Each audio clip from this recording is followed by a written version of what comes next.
आपको Prince Taylor में का स्वागत है। आज हम पढ़ेंगे चैप्टर 1 जिसका नाम है हाउ, व्हेन एंड वेयर, मतलब कैसे, कब और कहां। चैप्टर को स्टार्ट करने से पहले हम कुछ बातों को जान लेते हैं। जैसे कि हम जानते ही हैं कि हिस्ट्री को इन जनरल 3 पार्ट्स में बांटा गया है। पहला पार्ट है एंशिएंट हिस्ट्री, दूसरा पार्ट है मिडाइवल हिस्ट्री और तीसरा पार्ट है मॉडर्न हिस्ट्री। अगर हम एंशिएंट हिस्ट्री की बात करें तो उसको हम लोगों ने क्लास 6 के चैप्टर्स में देख लिया है। अगर हम मिडाइवल हिस्ट्री की बात करें तो उसको क्लास 7 के चैप्टर्स में हम लोगों ने देख लिया है। और फाइनली अब हम क्लास 8 में मॉडर्न हिस्ट्री को बहुत ही डिटेल में देखेंगे। तो चलिए फिर बिना देर किए स्टार्ट करते हैं। और सबसे पहले हम देखेंगे कि आज हम कौन कौन से टॉपिक पर डिस्कस करने वाले हैं। तो सबसे पहले हम बात करेंगे कि जो डेट्स होती हैं वो कितनी इंपॉर्टेंट होती है। फिर हम बात करेंगे कि कौन सी डेट जो होती है वो इंपॉर्टेंट होती है और किस बेसिस पर हम लोग उस डेट को एक तरह से सिलेक्ट करते हैं। इसके बाद हम देखेंगे कि हिस्ट्री को कैसे हम लोग पीरियड्स में तय करते हैं। फिर हम देखेंगे कि ये कॉलोनियल क्या है। उसके बाद हम देखेंगे कि हम ये सब किस तरह से जानते हैं, हमारे पास कौन से सोर्सेज हैं जिसके थ्रू हम ये जानते हैं। इन सोर्सेज में बेसिकली हम अगर बात करने वाले हैं ऑफिशियल रिकॉर्ड की, जो कि ब्रिटिश एडमिनिस्ट्रेशन में लिखी गई थी, और इसके अलावा हम बात करेंगे सर्वे की, जो कि की जाती थी ब्रिटिश के द्वारा ताकि वो अच्छे से एरिया को एडमिनिस्टर कर सके। और फाइनली हम देखेंगे कि ये जो ऑफिशियल रिकॉर्ड है क्या नहीं बता पाती हैं। तो बिना देर किए चैप्टर को स्टार्ट करते हैं। और सबसे पहले बात करेंगे कि ये जो डेट्स होती थी ये कितनी इंपॉर्टेंट होती थी। एक वक्त था जब हिस्टोरियंस तारीखों के जादू में ही खोए रहते थे। कब किस राजा की ताजपोशी हुई, कब कौन सा युद्ध हुआ, इन्हीं डेट्स पर गर्मा गर्म बहसें चलती थी। आम समझ के अगर हिसाब से अगर हम बात करें तो हिस्ट्री को डेट्स के रूप में ही जनरली देखा जाता है। आपने अक्सर लोगों को यह कहते हुए सुना होगा कि ये जो हिस्ट्री है बहुत ही ज्यादा बोरिंग है, बस इसमें क्या होता है कि डेट्स को ही रटने होते हैं। क्या हिस्ट्री के बारे में यह धारणा सही है? इसमें कोई शक नहीं है कि हिस्ट्री में अलग अलग समय पर आने वाले बदलाव के बारे में ही बातें होती हैं। इसका संबंध इस बात से है कि पास्ट में चीजें किस तरह से थी और इसमें क्या बदलाव आए हैं। जैसे कि हम अतीत और वर्तमान मतलब पास्ट और प्रेजेंट की तुलना करते हैं तो हम अक्सर ये जिक्र करते हैं, किसकी जिक्र करते हैं? समय का। हम बात करते हैं कि पहले क्या हुआ, बाद में क्या हुआ, ये सब बातें करने लगते हैं। रोजमर्रा की जिंदगी में हम अपने आसपास की चीजों पर हमेशा हिस्टोरिकल क्वेश्चन नहीं उठाते। हम चीजों को टेकिंग फॉर ग्रांटेड ले लेते हैं, मानो जो कुछ हमें दिख रहा हो वो हमेशा से ही ऐसा रहा हो। लेकिन हम सबके सामने कभी न कभी ऐसे पल भी आते हैं जब हमें बहुत सारी चीजें देखकर अचंभे में पड़ जाते हैं। कई बार हमें क्यूरियस हो जाते हैं, मतलब उत्सुक हो जाते हैं और ऐसे सवाल पूछते हैं जो वाकई में हिस्टोरिकल है। जैसे किसी पर्सन को सड़क के किनारे चाय का घूंट भरते देखकर आप इस बात पर हैरान हो सकते हैं कि चाय या कॉफी पीने का चलन आखिर कब शुरू हुआ होगा। इसके अलावा अगर हम बात करें तो रेलगाड़ी की खिड़की से बाहर झांकते हुए आपके जहन में यह सवाल उठ सकता है कि रेलवे का निर्माण कब हुआ होगा। रेलवे के आने से पहले लोग दूर दूर की यात्रा किस तरह कर पाते थे। इसके अलावा और भी एग्जाम्पल है, जैसे कि सुबह सुबह अखबार पढ़ते हुए आप यह जानने के लिए उत्सुक हो सकते हैं कि जिस जमाने में अखबार नहीं छपते थे उस समय लोगों को चीजों की जानकारी कैसे मिलती थी। ये जो सारे हिस्टोरिकल क्वेश्चन है ये हमें समय के बारे में सोचने के लिए प्रेरित कर देते हैं। समय को हमेशा साल या महीने के रूप में ही नहीं देखा जा सकता। कई बार ऐसी प्रक्रियाएं कई तारीख तय नहीं कर सकती हैं और इसको करना बहुत ही गलत होगा क्योंकि ये एक लंबे समय तक चलती रहती है। जैसे कि भारत के लोगों ने अचानक एक दिन सुबह सवेरे चाय पीना शुरू नहीं कर दिया होगा। इसका स्वाद धीरे धीरे उनकी जबान पर चढ़ा होगा। इस तरह की प्रक्रियाओं के लिए कोई अगर हम बात करें तो पर्टिकुलर डेट नहीं हो सकती है। इसी तरह हम ब्रिटिश अगर हम बात करें तो रूल की स्थापना के लिए कोई भी डेट नहीं बता सकते। इसके अलावा राष्ट्रीय आंदोलन किस दिन शुरू हुआ, अर्थव्यवस्था या फिर इकोनॉमी या सोसाइटी में किस दिन बदलाव आए, ये भी बताना संभव नहीं है। ये सारी चीजें एक लंबे समय में घटती है। ऐसे में हम सिर्फ एक पर्टिकुलर पीरियड के बारे में ही बता सकते हैं जब वे खास बदलाव दिखाई देने शुरू हुए होंगे। अब आपके दिमाग में यह सवाल उठ रहा होगा कि आखिर फिर हम इतिहास को डेट्स के रूप में जोड़कर क्यों देखते हैं। इस जुड़ाव की एक वजह है। एक समय था जब युद्ध और बड़ी बड़ी घटनाओं के ब्यौरों को ही एक तरह से इतिहास माना जाता था, मतलब हिस्ट्री मानी जाती थी। यह हिस्ट्री राजा महाराजाओं और उनकी नीतियों के बारे में ही होता था। इतिहासकार मतलब हिस्टोरियंस जो थे ये लिखते थे कि कौन से साल राजा का ताज पहनाया गया, किस साल जो है उनका विवाह हुआ, किस साल उसके घर में बच्चे पैदा हुआ, कौन से साल उसने मतलब कौन सी लड़ाई लड़ी, कब वो मारा गया। इसके अलावा कौन से जो है मतलब रूलर जो है गद्दी पर बैठे। इस तरह की घटनाओं के लिए एक निश्चित अगर हम बात करें तो डेट बताई जा सकती है। और इस तरह से अगर हम बात करें तो इतिहासों में डेट्स का इंपॉर्टेंस बना रहता है। जैसा कि पिछले 2 क्लासों में आपने देखा होगा कि हिस्ट्री की किताबों में इतिहासकार जो कि हिस्टोरियन थे बहुत सारे दूसरे मुद्दे और दूसरे सवालों के बारे में लिखने लगे हैं। वे इस बात पे ज़्यादा ध्यान देते थे कि लोग किस तरह से अपनी रोजी रोटी चलाते थे, वे क्या पैदा करते थे, क्या खाते थे, शहर कैसे बने, बाजार किस तरह फैले, किस तरह से रियासतें बनी, नए विचार कैसे आए और संस्कृति और जो समाज है वो किस तरह से बदले। अब हम बात करेंगे कि कौन सी तारीखें इंपॉर्टेंट होती है। तो कुछ तारीखों को अगर हम बात करें तो इंपॉर्टेंट मानने का कुछ कारण क्या होता है। तो हम जो डेट्स चुनते हैं, जिन तारीखों के इर्द गिर्द हमारी अतीत की कहानी बुनते हैं, वे अपने आप में बहुत ही ज्यादा इंपॉर्टेंट नहीं होती। वे इसलिए इंपॉर्टेंट हो जाती है क्योंकि हम कुछ घटनाओं को महत्वपूर्ण मतलब इंपॉर्टेंट मानकर चलने लगते हैं। अगर बात करें तो विषय जो है मतलब कि जो सब्जेक्ट है उसको अगर हम मतलब चेंज कर दें और नए मुद्दे पर ध्यान देने लगे तो जो इंपॉर्टेंट डेट्स है वो भी बदलने लग जाती है। एक एग्जाम्पल के थ्रू समझते हैं। जैसे कि ब्रिटिश राज्य में जो भी हिस्टोरियन थे उन्होंने जो इतिहास लिखे उनमें हर एक गवर्नर जनरल का शासनकाल इंपॉर्टेंट था। ये इतिहास अगर हम बात करें हिस्ट्री, प्रथम जो थे मतलब पहले गवर्नर जनरल वारेन हेस्टिंग के शासन से शुरू होते थे और आखिरी वायसराय लॉर्ड माउंटबेटन के साथ खत्म होते थे।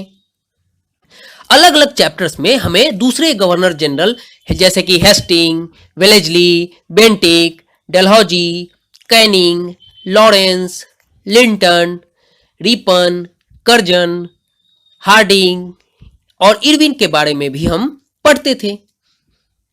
इस हिस्ट्री में बहुत सारे गवर्नर जनरल और वायसराय का कभी न खत्म होने वाला सिलसिला छाया रहता था। हिस्ट्री की इन किताबों में सारी जो डेट्स होती थी वो महत्वपूर्ण इन अधिकारियों की गतिविधियां, नीतियां, उपलब्धियों के आधार पर ही तय की जाती थी। ये ऐसा था जैसे इन लोगों के जीवन के बाहर कोई ऐसी चीज नहीं थी जिसे जानना इंपॉर्टेंट हो। इन लोगों के जीवन का क्रम ब्रिटिश इंडिया के हिस्ट्री में अलग अलग चैप्टर्स के रूप में अगर हम बात करें तो बन जाता था। अब आप सोचिए, क्या हम इसी दौर के हिस्ट्री को अलग ढंग से नहीं लिख सकते क्या? आगे बढ़ते हैं। जब हम हिस्ट्री या फिर कोई कहानी लिखते हैं तो उसे टुकड़ों या फिर चैप्टर्स में बांट देते हैं। हम ऐसा क्यों करते हैं? ऐसा इसलिए किया जाता है ताकि हम हर चैप्टर में कुछ सामंजस्य बैठा सके। इसका मकसद ये होता है कि कहानी को इस तरह से सामने लाया जाए ताकि उसे आसानी से समझा जा सके और याद रखा जा सके। इस प्रक्रिया में हम सिर्फ उन घटनाओं पर जोर देते हैं जो उस कहानी को पेश करने में मददगार होती हैं। जो हिस्ट्री गवर्नर जनरल के जीवन के इर्द गिर्द चलता है उसमें भारतीयों की गतिविधियां कोई मायने नहीं रखती। उनके लिए वहां कोई जगह नहीं होती। तो फिर क्या किया जाए? जाहिर है हमें इतिहास को एक अलग तरीके से बनाना पड़ेगा। इसका मतलब यह हुआ कि अब तक जिन डेट्स को इंपॉर्टेंट दिया जा रहा था वे अगर हम बात करें तो इंपॉर्टेंट नहीं रहेंगी। हमारे लिए नई डेट्स इंपॉर्टेंट हो जाएंगी। तो इस तरह से हमने जाना कि डेट्स कैसे हम लोग चुनते हैं। अब हम बात करेंगे कि पीरियड्स कैसे तय करते हैं। 1817 में स्कॉटलैंड के इकोनॉमिस्ट और पॉलिटिकल फिलोसोफर जेम्स मिल ने 3 वॉल्यूम में ए हिस्ट्री ऑफ ब्रिटिश इंडिया नामक एक किताब लिखी। इस बुक में उन्होंने भारत के हिस्ट्री को हिंदू, मुस्लिम और ब्रिटिश इन 3 कालों में एक तरह से बांट दिया। इस तरह से हिस्ट्री को जब बांटा गया मतलब जेम्स मिल के द्वारा, तो बहुत सारे लोगों ने मान भी लिया। अब आप सोचिए कि क्या भारतीय इतिहास को मतलब कि भारत के हिस्ट्री को समझने के लिए यह तरीका कोई समस्या दिखाई आपको देता है? इसका जवाब देने से पहले हम बात कर लेते हैं कि हिस्ट्री को हम अलग अलग पीरियड में बांटने की कोशिश करते ही क्यों है। इसका भी एक वजह है। हम एक दौर की खासियतें जैसे कि कैरेक्टरिस्टिक उसके मतलब अगर बात करें तो सेंट्रल फीचर्स के बारे में जानने की कोशिश करते हैं। इसलिए ऐसे जो शब्द मतलब वर्ड्स जो होते हैं वो इंपॉर्टेंट हो जाते हैं, जिनके सहारे हम समय को बांटते हैं। ये वर्ड्स हमें पास्ट के बारे में हमारे आइडियाज को दर्शाते हैं। ये हमें बताते हैं कि एक पीरियड से दूसरे पीरियड के बीच में आए बदलावों में क्या इंपॉर्टेंट है। आगे बढ़ते हैं तो हम देखते हैं कि जेम्स मिल को लगता था कि सारे जो एशियाई समाज हैं वो सभ्यता के मामले में यूरोप से काफी पीछे हैं।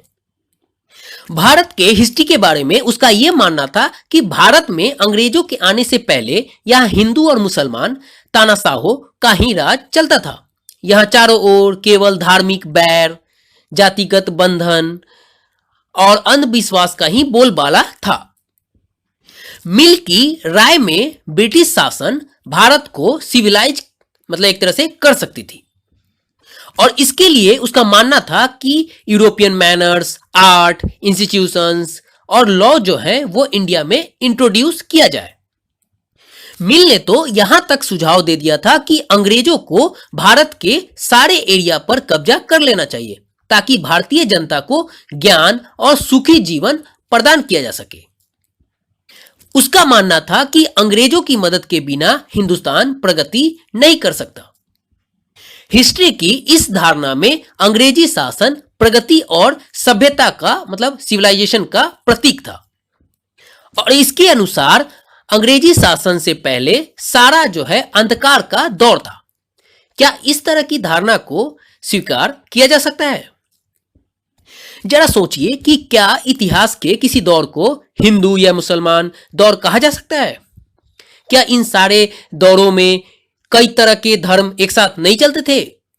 किसी युग को केवल उस समय के रूलर्स के धर्म के हिसाब से तय करना क्या जरूरत है?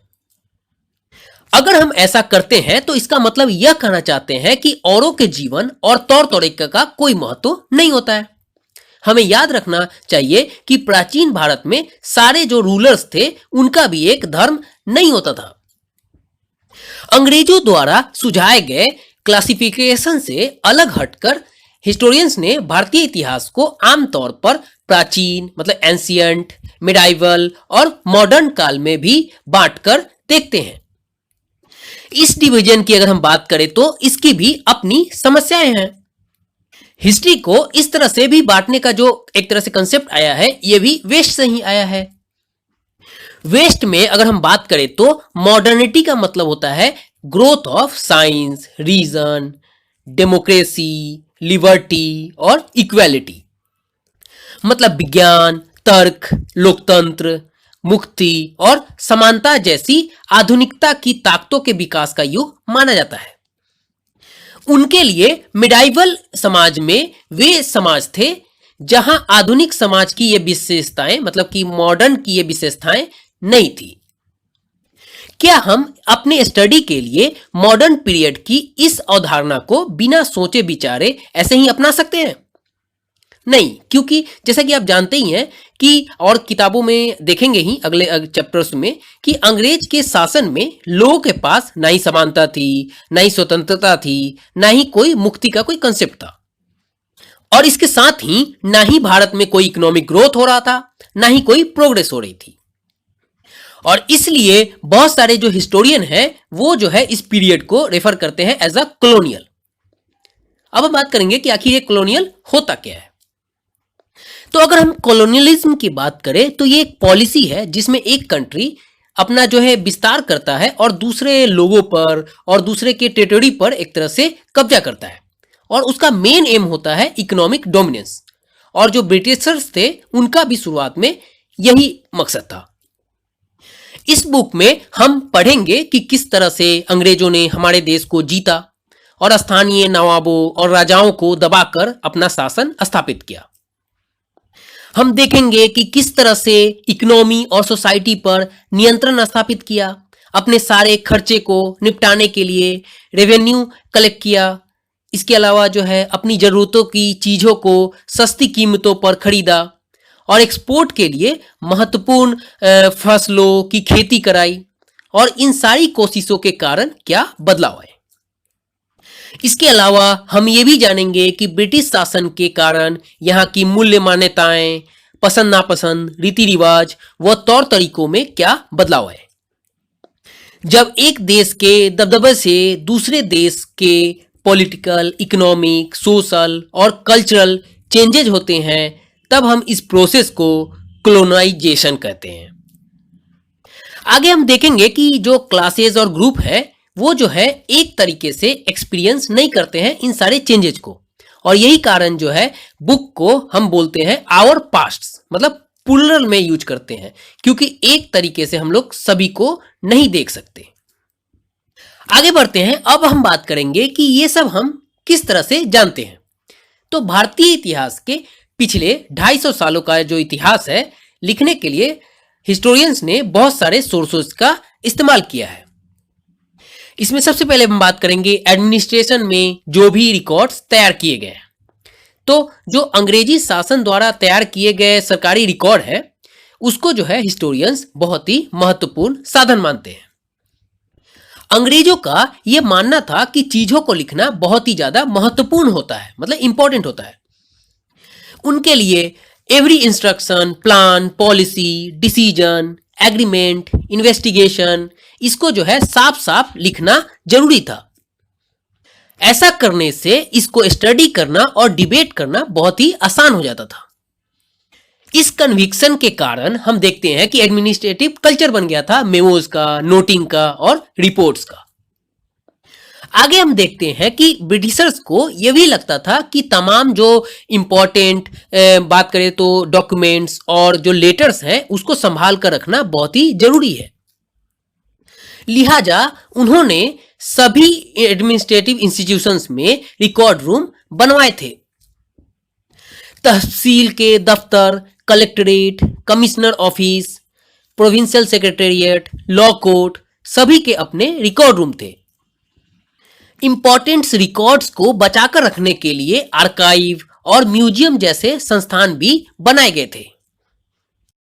19वीं सेंचुरी की शुरुआत में हम देखते हैं कि एडमिनिस्ट्रेशन के एक ब्रांच से दूसरे ब्रांच में लेटर्स और मेमोज जो है वो जाते रहते हैं, और इसको जो है हम आर्काइव्स में अभी भी पढ़ सकते हैं। इसके अलावा जो नोट्स और रिपोर्ट्स डिस्ट्रिक्ट ऑफिशियल्स प्रिपेयर करते थे और जो इंस्ट्रक्शन और डायरेक्टिव्स जो है ऑफिशियल्स देते थे, इन सभी को जो है हम स्टडी कर सकते हैं। आगे हम देखते हैं कि 19वीं सेंचुरी के शुरुआत में इन सारे डॉक्यूमेंट्स को केयरफुली जो है वो कॉपी किया जाता है और फिर जो है अच्छे से लिखा जाता है कैलीग्राफिस्ट के द्वारा। वो होते हैं जो कि स्पेशलिस्ट होते हैं बहुत अच्छे राइटिंग लिखने में। 19वीं सेंचुरी के मिडिल तक अगर हम बात करें तो हम देखते हैं कि प्रिंटिंग जो है वो फैलने लगी थी।